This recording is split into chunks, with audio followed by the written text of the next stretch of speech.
எங்கள்ல சில பேர் இந்த இடத்துக்கு போயிருப்போம், போகணும் என்று நினைப்போம். அதே போல இலங்கையில நாணயத்தாள்களை கூட பார்த்திருப்பீங்க. என்னடா சொல்லுறீங்க, எதை பற்றி கதைக்கிறீங்க, ஒன்றும் விலங்கல் அப்படி என்று தானே யோசிக்கிறீங்க. இலங்கையின் பதுள மாவட்டத்துல தெமோதர பகுதி அதிக அளவான சுற்றுலா பயணிகளை கவரக்கூடிய ஒரு பகுதியா இன்றைக்கு வரைக்கும் இருக்குது. அப்படியான ஒரு பகுதியில இருக்கிற அழகான ஒரு விஷயம் தான் 9 வளைவுகள் பாலம். இந்த 9 வளைவுகள் கொண்ட பாலம் பற்றி தான் இன்றைக்கு நான் உங்களுக்கு சொல்ல போறேன். கட்டப்பட்ட ஆண்டு 1921ஆம் ஆண்டு. பிரிட்டிஷ் வங்கியால கட்டுமானம் தொடங்கப்பட்டு கட்டப்பட்டும் இருக்கு.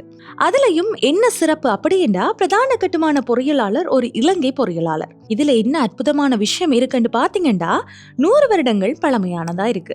உயரம் சுமார் 24 மீட்டர், அடியில சொல்ல போனா 80 அடி. இது முற்றுமுழுதாகவே கற்கள் மற்றும் சிமெண்ட் கொண்டு கட்டியிருக்கிறான். எந்த இரும்பும் பயன்படுத்தப்படவில்லை என்பதுதான் இங்க ஆச்சரியமான விஷயம். நீங்க எப்பவாச்சும் இந்த 9 வளைவுகளுக்கு போயிருக்கிறீங்களா அப்படின்னு கமெண்ட்ஸ்ல சொல்லிட்டு போங்க.